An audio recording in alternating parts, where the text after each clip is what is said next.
الإنسان وعلمه البيان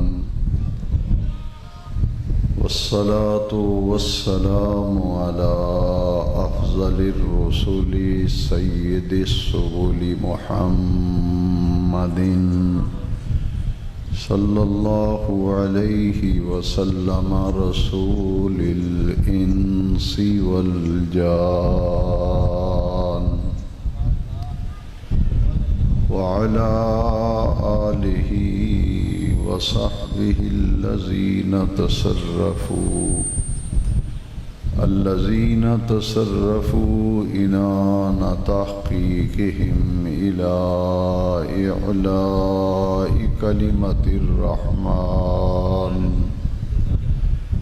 أما بعد فأعوذ بالله من الشيطان الرجيم.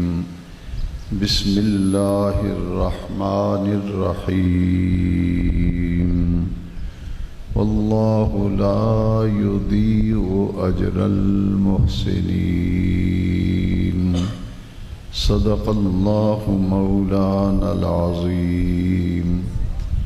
قد قال الله تبارك وتعالى عز وجل في شان حبيبه ونبيه مخبرا وآمرا. إن الله وملائكته يصلون على النبي يا أيها الذين آمنوا صلوا عليه وسلموا تسلیما. محبت سے، پیار اور ادب و احترام سے بارگاہ سرور کونین صلی اللہ علیہ وسلم نے جھوم جھوم کر ہدیہ درود و سلام عرض کریں. الصلاۃ والسلام علیک یا رسول اللہ وعلی آلک واصحابک یا سیدی یا خاتم النبیین.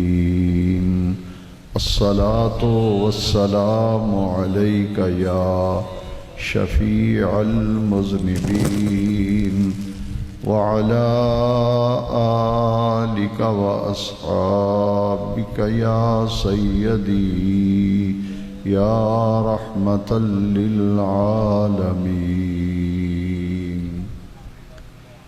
معزز و محترم علماء کرام، نعت خوانان شیریں لسان، انتہائی عزت، احترام اور توقیر کے لائق جملہ سامعین محترم، جیسا کہ آپ سب حضرات کے علم میں ہے کہ آج کی یہ بابرکت نورانی اور روحانی محفل پاک ختم چہلم شریف کے عنوان سے منعقد ہے، اور یہ محفل مبارکہ اس کا تعلق چہلم شریف کے ساتھ ہو، کل شریف کے ساتھ ہو، اور 7ویں دن یا 10ویں دن 6 ماہ بعد یا سال بعد فوت ہونے والوں کی یاد میں دعائے مغفرت اور ان کی بلندی درجات کی التجا کرنے کے لیے اور ان کی طرف سے صدقہ و خیرات کرنے کے لیے جو اہتمام کیا جاتا ہے محافل مبارکہ کا ختم شریف کے عنوان سے، اس کی اصل جو ہے وہ ایصال ثواب ہے. فوت ہونے والے کے انتقال کے بعد تیسرے دن اکٹھے ہو کر جو اجتماع منعقد کیا جاتا ہے اسے ختم کل شریف کہتے ہیں. 7ویں دن ہم اکٹھے ہو کر جو دعائے مغفرت کرتے ہیں اسے 7ویں کا ختم کہتے ہیں. بعض مقامات پر 10ویں دن تعلق والے لوگ جمع ہو کر دعائے مغفرت کرتے ہیں، اسے 10ویں کا ختم کہتے ہیں.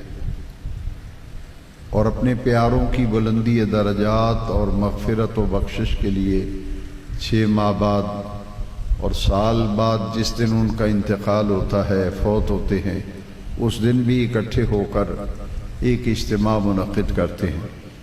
عمومی طور پر ان تمام تقاریب، ان تمام اجتماعات اور جتنے بھی یہ اکٹھ کیے جاتے ہیں ان کا عنوان ختم شریف ہوتا ہے، اور اسے ختم شریف اس لیے کہتے ہیں کہ حدیث شریف میں ہے کہ ایک مرتبہ اگر پورا قرآن مجید ختم کیا جائے، اس کی تلاوت مکمل کی جائے اور اس کے بعد جو دعا مانگی جاتی ہے اس دعا پر 70,000 فرشتے آمین کہتے ہیں۔ سب سے پہلے ہمیں یہ بات یہ معلوم ہونی چاہیے کہ اسے ختم شریف کیوں کہتے ہیں۔ اس لیے کہتے ہیں کہ ایک ختم قرآن کے بعد جو دعا مانگی جائے تو 70,000 ملائکہ فرشتے اس دعا پر آمین کہتے ہیں۔ یہ اہل خانہ کی اپنی کوشش اور محنت ہوتی ہے۔ بعض پیارے فوت ہوتے ہیں اور سب سے مقدس رشتہ ماں اور باپ کا ہے۔ جب یہ دنیا سے چلے جاتے ہیں تو ان کے لیے گھر والے جب دعا مانگنے کا وقت آتا ہے تو ایک کاغذ کا ٹکڑا دیتے ہیں جس پہ لکھا ہوتا ہے کہ اتنے قرآن مجید پڑھے گئے، اتنی مرتبہ درود شریف پڑھا گیا ہے، اتنی مرتبہ کلمہ شریف پڑھا گیا ہے، یہ صورتیں پڑھی گئی ہیں۔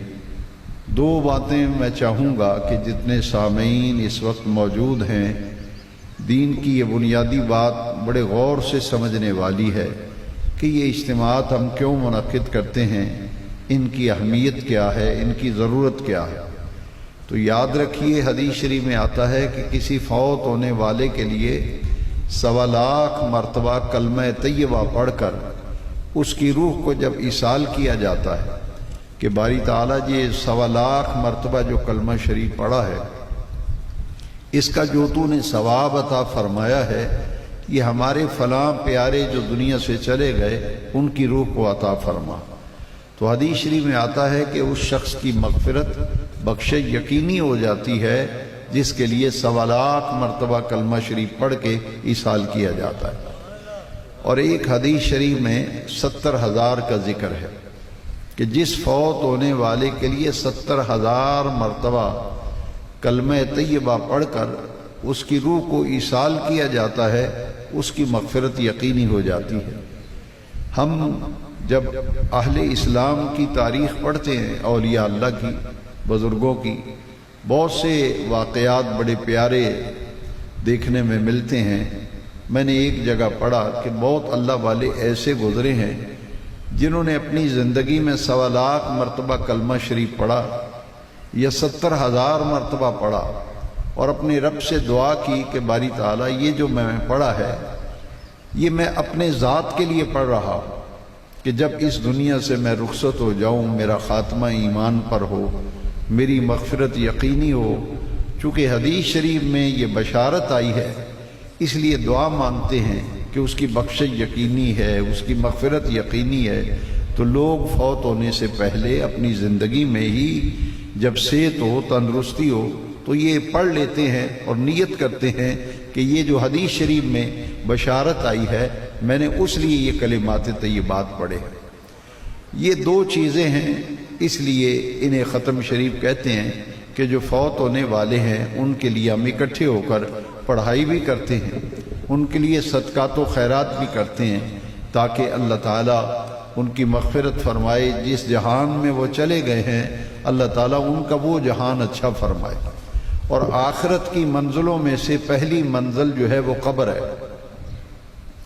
آخرت کی منزلوں میں سے پہلی منزل قبر ہے، جیسا کہ مشہور و معروف حدیث شریف میں ہے، پیارے نبی کریم علیہ السلام نے فرمایا القبر روضۃ من ریاض الجنہ او حفرۃ من حفر النیران، کہ قبر یا جنت کی کیاریوں میں سے کیاری بن جاتی ہے یا دوزخ کے گڑھوں میں سے گڑھا بن جاتی ہے۔ تو قبر جو ہے یہ آخرت کی منزلوں میں سے پہلی منزل ہے۔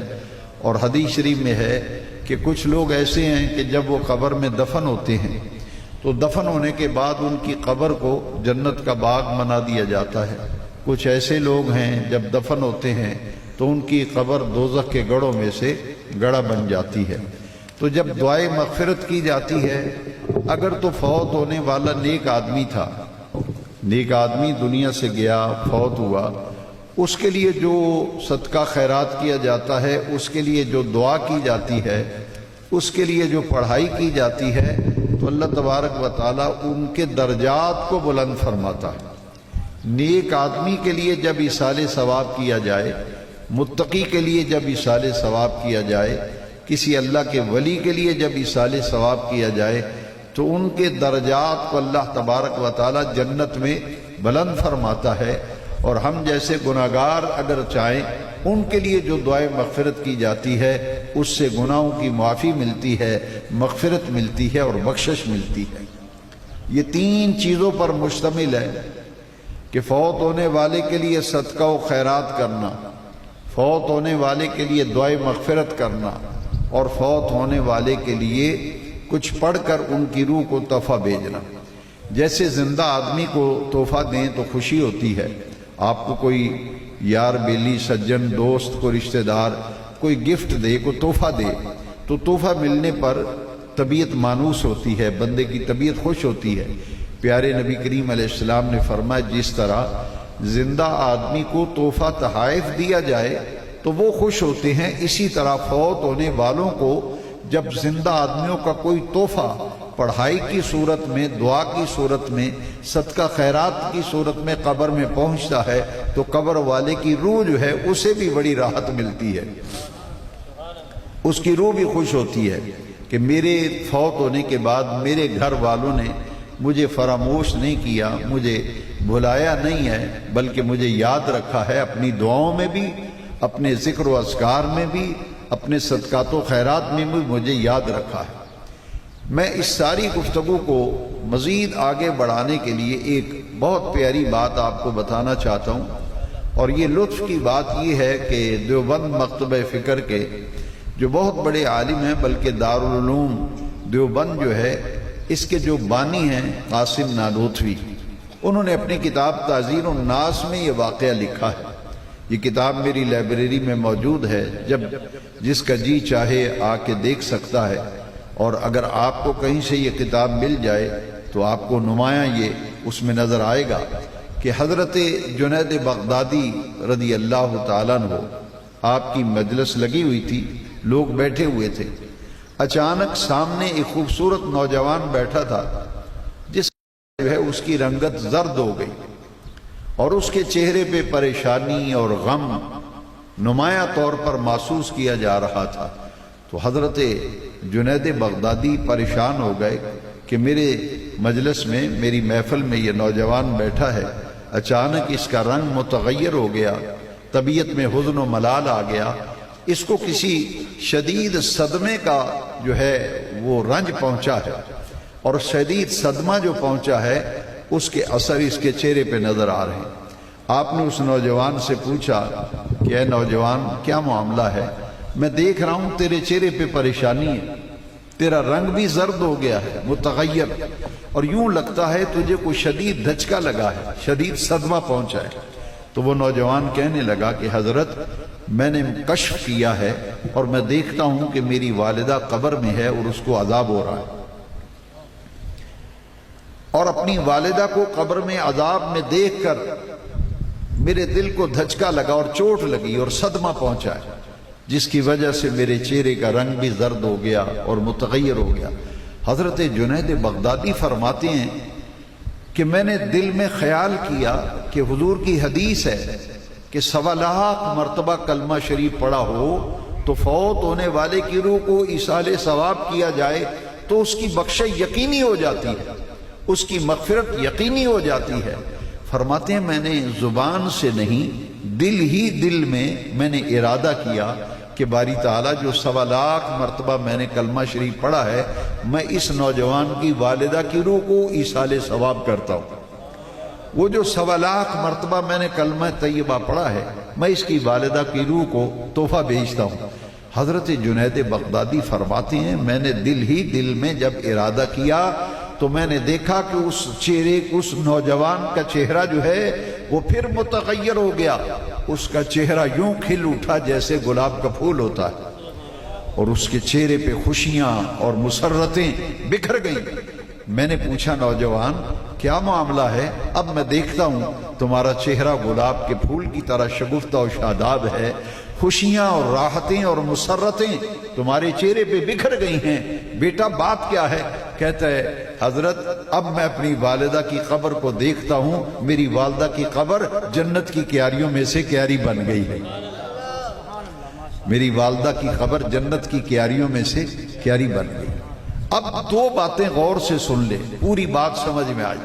حضرت جنید بغدادی فرماتے ہیں جب اس کا چہرہ بدلا اور گلاب کے پھول کی طرح شاداب اور شگفتہ ہو گیا، خوشیاں اور مسرتیں اور راحتیں اس کے چہرے پہ بکھر گئیں، تو مجھے دو باتوں پر یقین ہو گیا۔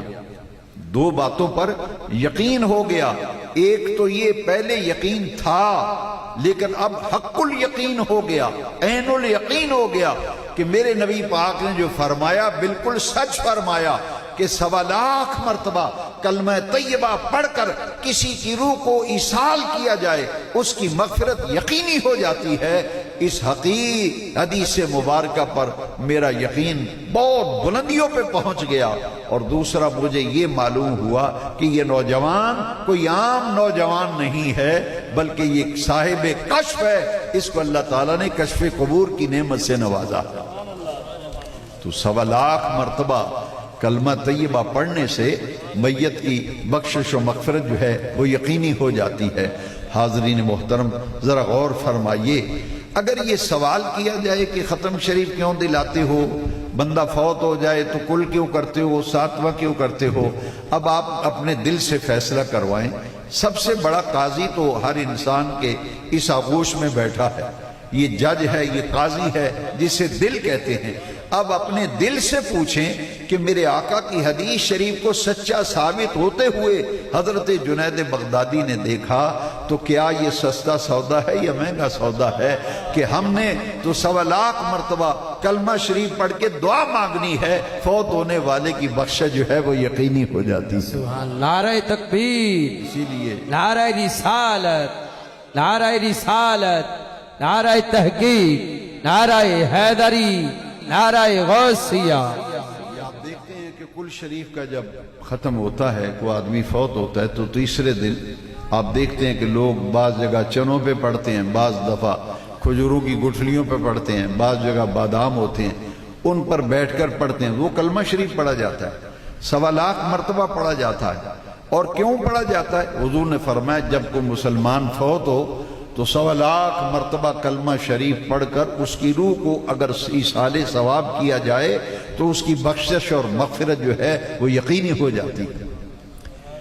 اس بات کو سمجھ لینے کے بعد اب ایک اور اہم بات بڑے غور سے سننے والی ہے۔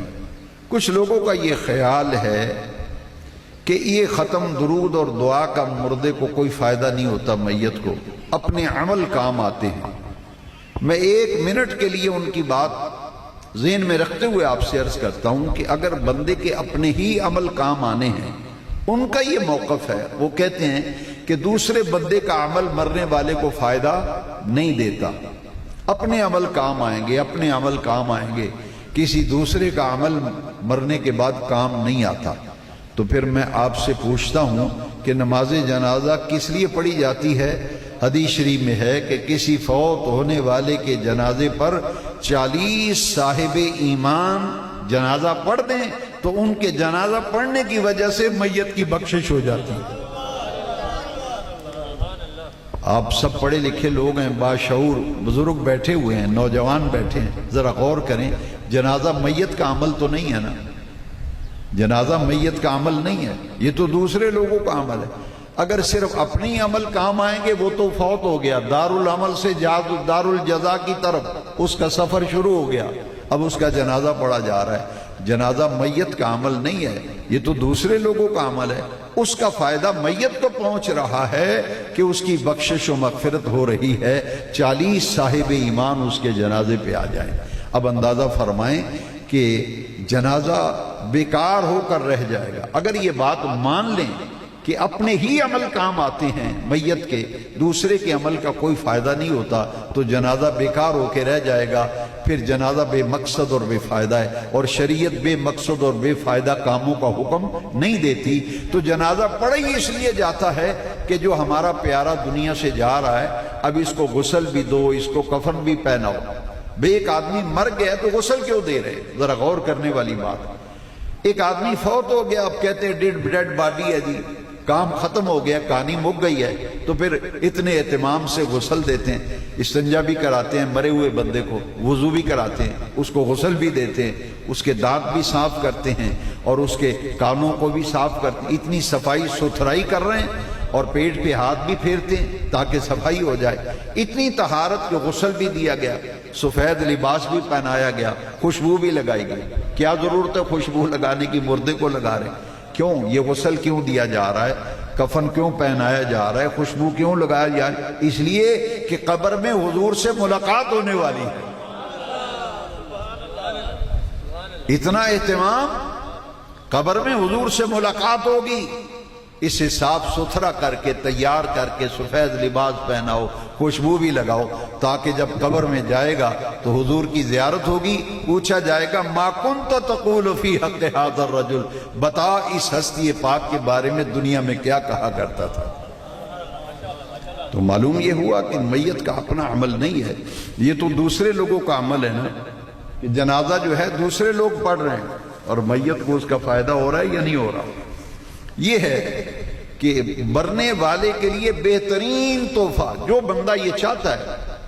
دیکھو ایک میں آپ سے بات عرض کروں، کئی ایسے لوگ ہوتے ہیں کہ انہیں ماں دنیا سے ناراض چلی گئی، باپ دنیا سے ناراض چلا گیا، اولاد کی یہ بدقسمتی ہوتی ہے کہ ماں باپ دنیا سے ناراض جائیں، کیونکہ حدیث شریف میں ہے کہ جو ماں باپ کا بے ادب و گستاخ ہے، حضرت علقمہ کی جب جنازہ حضور نے پڑھائی تو جنازے کے بعد فرمایا جو ماں باپ کا بے ادب و گستاخ ہے وہ جنت کی خوشبو نہیں سونگے گا جی۔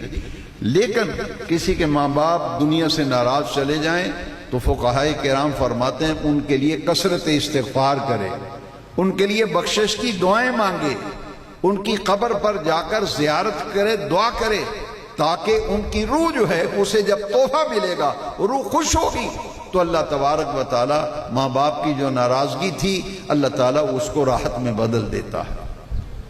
تو یہ اپنے پیاروں کی مغفرت اور بخشش کے لیے ہم یہ اہتمام کرتے ہیں۔ ہمارے بہت پیارے عزیز قدر جناب اللہ دتا صاحب اور ان کے برادران گرامی کو اور ان کے خانہ کو جو صدمہ پہنچا ہے، میں ان کے لیے صبر جمیل کی بھی دعا کرتا ہوں اور ان سے اظہار تعزیت کرتے ہوئے یہ عرض کرتا ہوں کہ زندہ آدمیوں کی دعائے مغفرت اور ان کے صدقات و خیرات سے فوت ہونے والے کو اتنا نفع ملتا ہے کہ حدیث شریف میں آتا ہے کہ قبر میں انہیں خوشی ہوتی ہے۔ یہ حدیث شریف غور سے سنیں، حضرت انس بن مالک رضی اللہ عنہ حدیث شریف کے راوی ہیں۔ ابھی ہم دعا مانگیں گے نا تو دعا مانگ کے ہمارے ہاتھ ابھی چہرے سے نیچے نہیں آئیں گے، ایک جنت میں سے نوری فرشتہ آئے گا اور جنت میں سے ایک نورانی طبق لے کے آئے گا، اور جتنے بھی قرآن مجید، جتنی سورتیں، جتنے سپارے، جتنی تلاوت، جتنی نعت پاک، جتنا انہوں نے لنگر شریف پکایا ہوگا ایصال ثواب کے لیے، وہ سارا ثواب ایک نورانی طبق میں فرشتہ رکھ لیتا ہے اور رکھ کر قبر کے سرانے کی طرف کھڑا ہو جاتا ہے اور جا کر کہتا ہے یا صاحب القبر العمیق، اے گہری قبر والے، ھذا من اہلک، یہ تیرے گھر والوں نے تیرے لیے تحفہ بھیجا ہے، تیرے گھر والوں نے تیرے لیے، یہ حدیث کے لفظ ہیں، یا صاحب القبر العمیق، اے گہری قبر والے، ھذا من اہلک، یہ تیرے گھر والوں نے تیرے لیے تحفہ بھیجا۔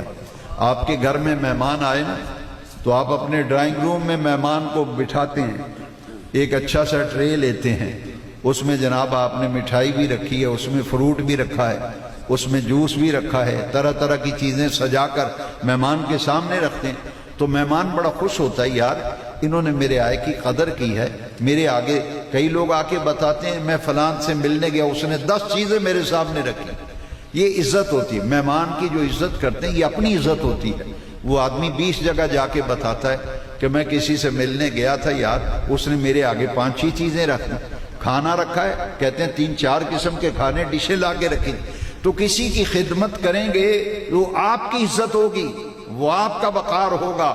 اسی طرح فوت ہونے والوں کے لیے بہترین تحفہ، میں نے جب حدیث شریف پڑھی تو میری آنکھوں میں آنسو آ گئے۔ جب پہلی دفعہ میں نے پڑھی تھی اور اب جب بھی یہ حدیث شریف پڑھتا ہوں تو مجھے بڑا سکون ملتا ہے، بہت سکون ملتا ہے۔ یا اللہ تیرا شکر ہے ہمارا تعلق اس مسلک سے ہے، اس عقیدے سے ہے، اس جماعت سے ہے جو اللہ کے پیارے محبوب کے منظور نظر لوگ ہیں، جو منظور نظر لوگ۔ ابھی تک لوگوں کو ثبوت ہی نہیں ملا، لوگ ثبوت ڈھونڈتے پھرتے ہیں، کہاں لکھا ہے جی، کہاں ہے، اس کا فائدہ ہے یا نہیں؟ بھئی ہم تو تحفے بیچ کر اپنی دنیا و آخرت بھی بنا رہے ہیں، ان کی آخرت بھی بنا رہے ہیں۔ یہ ابھی ثبوت کی تلاش میں ابھی تک سرگرداں ہیں، کچھ پتہ نہیں چل رہا۔ میں جی حدیث شریف پڑھی کہ جب جنت سے نورانی فرشتہ آتا ہے، میں آپ کو حوالہ بھی بتا دوں، امام جلال الدین سیوطی رحمۃ اللہ علیہ جنہوں نے 70 مرتبہ جاگتے ہوئے نبی پاک کی زیارت کی ہے۔ پہلے تو یہ بات غور سے سمجھے نا، ایک ایک بات کو میں بڑی اچھی طرح سمجھانے کا الحمدللہ اللہ مجھے توفیق دے، میں پوری کوشش کرتا ہوں کہ آسان طریقے سے بات سمجھاؤں۔ اب اندازہ فرمائیں اس بندے کا کیا عالم ہوگا، وہ کتنے پائے کا بندہ ہوگا جس کو نبی پاک نے اتنا کرم فرمایا کہ جاگتے ہوئے حضور نے 70 مرتبہ اپنا دیدار عطا کیا۔ اتنا نبی پاک کا مقبول و محبوب غلام تھا حضرت امام جلال الدین سیوطی، جو اپنی 6 صدی ہجری کے مجدد بھی تھے، محدث بھی تھے۔ انہوں نے اپنی کتاب شرح الصدور باحوال الموتى بالقبور میں یہ حضرت انس والی روایت لکھی، جنت سے نورانی فرشتہ آتا ہے، وہ جب محفل میں آتا ہے تو کاغذ کا ٹکڑا ہوتا ہے جی، 20 قرآن پاک، 1.25 لاکھ کلمہ شریف، 1.25 لاکھ درود شریف، اتنی صورتیں، اتنے سپارے، اتنی دیگیں لنگر کی، اتنا پھل اور اتنا فلاں، اتنی نعت شریف، اتنی وہ ساری چیزیں وہ نورانی طبق میں رکھتا ہے۔ وہ کہتا ہے اتنے سپارے، اتنی صورتیں، اتنا کلمہ طیبہ۔ اور میرا یہ ایمان ہے، حدیث شریف میں تو ہے نا کہ قبر کے سرانے کھڑا ہو جاتا ہے اور فرشتہ کہتا ہے ھذا من اہلک، یہ آپ کے گھر والوں نے تحفہ بھیجا ہے۔ جب مہمان کے لیے سامان ٹرے میں لے کے جاتے ہیں، پہلے گلاس رکھتے ہیں، پھر وہ آپ فروٹ کیک والا پلیٹ وہ رکھیں گے، پھر فروٹ والی رکھیں گے۔ میرا ایمان ہے فرشتے کہتے ہیں یہ لے قبر والا، اللہ دیتا کہ والد صاحب کو کہیں گے یہ آپ کے گھر والوں نے 20 قرآن پاک بھیجے ہیں، جتنے بھی پڑھے گئے، یہ اتنی مرتبہ کلمہ شریف ہے، یہ لے درود شریف ہے اتنی مرتبہ، یہ اتنے سپارے ہیں، اتنی صورتیں ہیں۔ وہ قبر والا جب ثواب کو وصول کرتا ہے، میرے نبی پاک نے فرمایا کسی آدمی کو دنیا اور دنیا کی ساری دولت مل جائے تو جتنی خوشی اس کو ہوتی ہے، اس سے کہیں زیادہ خوشی قبر والے کو اس وقت ہوتی ہے جب قبر میں اس کو ثواب پہنچتا ہے۔ تو یہ ہے، ہم اس سال ثواب کے لیے یہاں جمع ہیں۔ اب یاد رکھیں، بعض لوگ کہتے ہیں جی رسم کل شریف، میں علماء کی بھی توجہ چاہوں گا، نعت خوان حضرات کی بھی، آپ محفلوں میں جاتے رہتے ہیں اور آپ جو دینی میرے پیارے بھائی بیٹھے ہیں، ہم سب سرکار کے غلام ہیں، یہ نہ کہا کریں کہ رسم کل ہے، رسم چلم ہے۔ یہ ہاں ایک صورت ہے کہ رسومات شریعہ تصور کرے تو وہ ہم مان لیتے ہیں، یہ رسومات شریعہ، لیکن یہ رسم نہیں ہے کہ محض دنیا کی کوئی رسم ہے، بندہ فوت ہوا ہے تو کھانا پک رہا ہے، دعوتیں ہو رہی، نہ، اس کے پیچھے ایک فلسفہ ہے۔ وہ کیا ہے؟ یہ عام طور پر آپ دیکھتے ہیں ختم شریف میں پھل رکھا ہوتا ہے، یہ پھل کوئی مہمانوں کی خدمت کے لیے نہیں لائے گئے، بلکہ اس لیے لایا گیا ہے کہ حضور کے ایک صحابی کی والدہ فوت ہو گئی، اور حضور میری والدہ فوت ہوئی ہے، کوئی ایسا عمل جس کا فائدہ میری ماں کو پہنچے، تو حضور نے فرمایا ہاں تم اپنی ماں کی طرف سے صدقہ کرو، خیرات کرو اپنی ماں۔ تو وہ جو صحابی تھے نا، وہ زمیندار تھے، کاشتکار تھے، ان کے 5 باغ تھے کھجوروں کے، 5 باغوں کے مالک تھے۔ حضور صدقہ کروں ماں کی طرف سے؟ فرمایا ہاں اپنی ماں کی طرف سے صدقہ کرو۔ انہوں نے کہا حضور میں 5 باغوں کا مالک ہوں، ایک باغ کا پھل میں اپنی ماں کے نام پر وقف کرتا ہوں۔ حضور نے فرمایا جب تک اس باغ کے پھل سے لوگ استفادہ کریں گے، تیری ماں کو قبر میں ثواب ملتا رہے گا۔ تو حضور نے پھل کے صدقے کو پسند کیا، اس لیے ہم یہ کہتے ہیں کہ اس وقت تو مدینہ منورہ میں اور اب بھی مدینہ شریف میں صرف کھجوروں کے باغ ہیں، سیبوں کے باغ نہیں ہیں، نہ کوئی دوسرا پھل وہاں پیدا ہوتا ہے، وہاں تو کھجوریں ہیں۔ تو کھجوروں کو حضور نے پسند فرمایا، یہ پھل ہے، کھجور بھی پھلوں کی فہرست میں آتا ہے۔ تو ہم یہ کہتے ہیں کہ ہمیں جو مارکیٹ میں منڈی میں پھل ملتا ہے بازار میں ہم اپنے پیاروں کے لیے وہ لے آتے ہیں کیونکہ حضور نے پھل کے صدقے کو پسند فرمایا۔ پھر پانی کا ایک گلاس آپ دیکھتے ہیں ختم شریف میں گلاس کا پانی میں وہ رکھا ہوا ہے، تو یہ کیوں رکھا ہے؟ پانی کے گلاس کو نمائش کے طور پہ رکھا ہے؟ نہیں، حضور نے فرمایا، مسلم شریف میں حدیث شریف ہے سیاستہ میں، حضرت سعد کی والدہ فوت ہوئی، انہوں نے بھی یہ کہا کہ حضور میری والدہ فوت ہو گئی ہیں، کوئی ایسا کام جو میں کروں تو اس کا فائدہ میری ماں کو قبر میں ملے۔ حضور نے انہیں بھی فرمایا تم اپنی والدہ کی طرف سے صدقہ کرو۔ تو انہوں نے عرض کی حضور آپ ہی مہربانی فرمائیں، آپ بتائیں میں کس چیز کا صدقہ کروں؟ تو حضور نے فرمایا افضل الصدقۃ ماء، فضیلت والا صدقہ پانی ہے، کیونکہ پانی فروخت ہوتا تھا نا۔ فرمایا پانی جو صدقہ کرے گا میری امت کا پانی کا مسئلہ حل کرے گا، اسے اس کی والدہ کو ثواب ملے گا۔ تو کہا حدیث شریف میں یہ لفظ ہیں ھذہ لأم سعد، یہ کنواں سعد کی ماں کے نام پر وقف ہے، جب تک اس کا پانی لوگ پیتے رہیں گے قبر میں ثواب ملتا رہے گا۔ تو ہم یہ کہتے ہیں کہ آج پانی عام میسر ہے، پانی دستیاب ہے ہر جگہ، ہم اس لیے رکھتے ہیں کہ حضور نے اسے پسند فرمایا تھا، فوت ہونے والے کے لیے صدقے کو ہم بطور علامت رکھتے ہیں۔ تو یہ ایصال ثواب کی حقیقت ہے۔ ہم یہ دعا مانگتے ہیں کہ اللہ تبارک و تعالی ہمیں یہ توفیق دے کہ ہم اپنے پیارے جو دنیا سے چلے گئے ان کے لیے صدقہ خیرات بھی کرتے رہا کریں، اور ان کے لیے پڑھائی کر کے بھی ثواب پہنچاتے رہیں، اور ان کے لیے دعائے مغفرت بھی کرتے رہیں۔ اور یہ بات یاد رکھیں، دعا عبادت کا مغز ہے، الدعاء مخ العبادہ، اور ایک حدیث شریف میں الدعاء هو العبادہ، تو دعا سب سے آخر میں مانگی جاتی ہے کہ جب سے یہ محفل اللہ دیتا نے جب سے یہ سجائی ہے، شروع ہے جب سے محفل، اب تک جو کچھ پڑھا گیا، پڑھایا گیا، اہتمام کیا گیا، آخر میں دعا مانگتے ہیں یا اللہ یہ سب نیک اعمال قبول فرما اور ان کا ثواب اپنی شان کرم کے لائق عطا فرما، اور ہمارے جو پیارے دنیا سے چلے گئے ان کی روحوں کو عطا فرما۔ یہ ہے ایصال ثواب کی حقیقت۔ اللہ تبارک و تعالی والدین شمیم جنت ہیں، اور والدین دنیا سے چلے جائیں تو گھر میں بڑی ہی برکتوں سے محرومی ہو جاتی ہے۔ اللہ تعالیٰ ان کو صبر جمیل دے، اور انہوں نے اپنے والد مرحوم کے لیے جو اہتمام کیا، یہ محفل میلاد شریف سجائی ہے، اللہ اسے قبول فرمائے۔ جتنے بھی تعلق والے، اہل محبت، رشتہ دار، برادری والے، جان پہچان والے سجن یار آئے ہیں، میں سب کے لیے دعا کرتا ہوں ہر آنے والے کو اللہ تعالیٰ جزائے خیر دے، ان کو صبر جمیل دے، اور انہوں نے اور ان کے بھائیوں نے، ان کے گھر والوں نے اپنے والد صاحب کے لیے جو بھی اہتمام کیا ہے اللہ تعالیٰ قبول فرمائے۔ ان اللہ لا یضیع اجر المحسنین، اللہ تعالیٰ کسی نیکی کرنے والے کے اجر کو ضائع نہیں فرماتا، کسی بھی نیک کام کرنے والے کی نیکی کے اجر کو اللہ ضائع نہیں فرماتا۔ انہوں نے جو اہتمام کیا ہے وہ قبول ہی قبول ہے، اور اس کی مغفرت یقینی ہے، جس کے لیے دعا کی جائے، قرآن شریف پڑھ کے ایصال ثواب کیا جائے۔ اللہ تبارک و تعالی ہمیں بھی دنیا کی زندگی میں اپنے محبوب کریم کی محبت و عشق نصیب کرے، اور جب ہماری بھی موت کا وقت آئے خاتمہ بالخیر، خاتمہ بالایمان نصیب ہو، مرتے وقت کلمہ زبان پہ جاری ہو، اللہ حضور کی ساری امت کی مغفرت فرمائے۔ وآخر دعوانا ان الحمد للہ رب العالمین۔